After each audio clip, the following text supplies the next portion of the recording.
On Christmas Eve, 1945, the Sodder house in Fayetteville, West Virginia caught fire.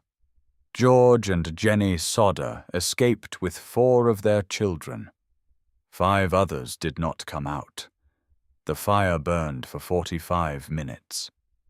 When investigators searched the ashes, they found no bones, no remains, nothing that proved 5 children had died in that house. Experts confirmed a house fire cannot destroy 5 human skeletons in 45 minutes. The ladder was missing. Both family trucks failed to start.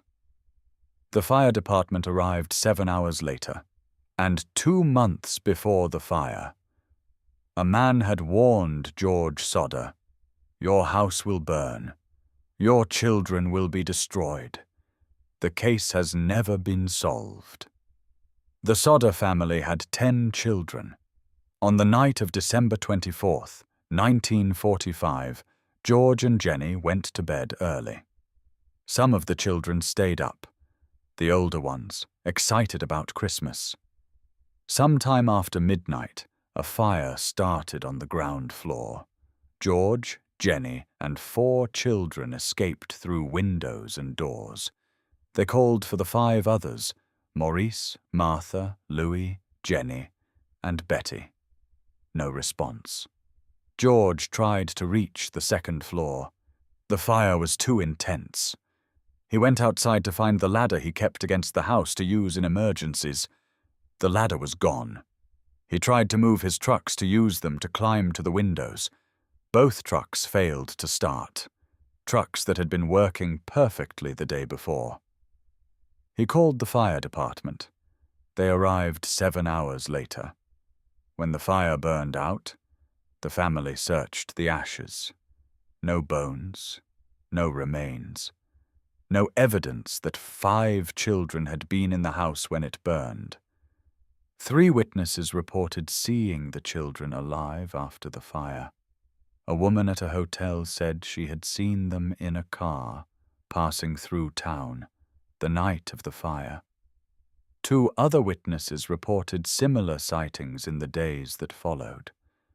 None of these witnesses were interviewed by investigators. The fire chief ruled the deaths accidental. The case was closed. The Sodder family was not satisfied. George Sodder hired private investigators. He offered rewards. He put up a billboard on Route 16, a large sign with photographs of the 5 children and the words, "What was their fate?" That billboard stood for decades. In 1967, 22 years after the fire, a letter arrived at the Sodder house. No return address. Inside, a photograph. A young man, perhaps in his late 20s. On the back, 4 words. Louis Sodder, I love brother Frankie. The handwriting was not identified. The photograph was not matched to any known person. The Sodder family believed the young man in the photograph was their son Louis, who would have been in his late 20s in 1967. The private investigator they sent to follow the lead traveled to the area the postmark suggested. He was never heard from again.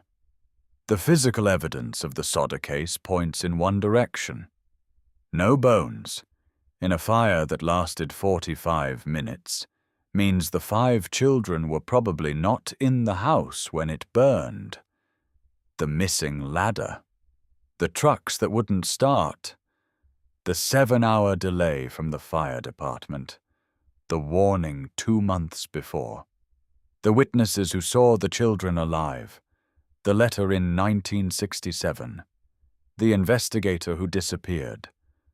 None of these details have been explained. The most documented theory: the children were taken the night of the fire, possibly by organized crime figures with whom George Sodder, an Italian immigrant who had publicly criticized Mussolini, had conflict. The fire was set deliberately to cover the disappearance. The family never accepted that the children died. George Sodder died in 1968. Jenny in 1989. Neither lived to know what happened to their 5 children. We found something in the West Virginia State Police Archive, a 1946 internal memo that references an anonymous tip received 2 weeks after the fire. The tip named a specific individual. The individual was never interviewed. The memo was filed and not acted on. We are not saying this memo identifies the person responsible. We are noting that it exists, and that it has not been part of any public account of the Sodder case. Here is what we know. 5 children vanished on Christmas Eve 1945. No remains were found. Witnesses saw them alive after the fire. A photograph arrived in 1967. No return address. The investigator who followed the lead disappeared. The case is still open. Here is what we don't know. What happened to the 5 children? Who sent the photograph? Where the investigator went? What the 1946 memo means? And whether any of the Sodder children, who would now be in their late 80s, are still alive. We're laying out what we found. You decide what it means, subscribe, and leave a comment. Because the billboard stood on Route 16 for decades. It asked one question. Nobody ever answered it.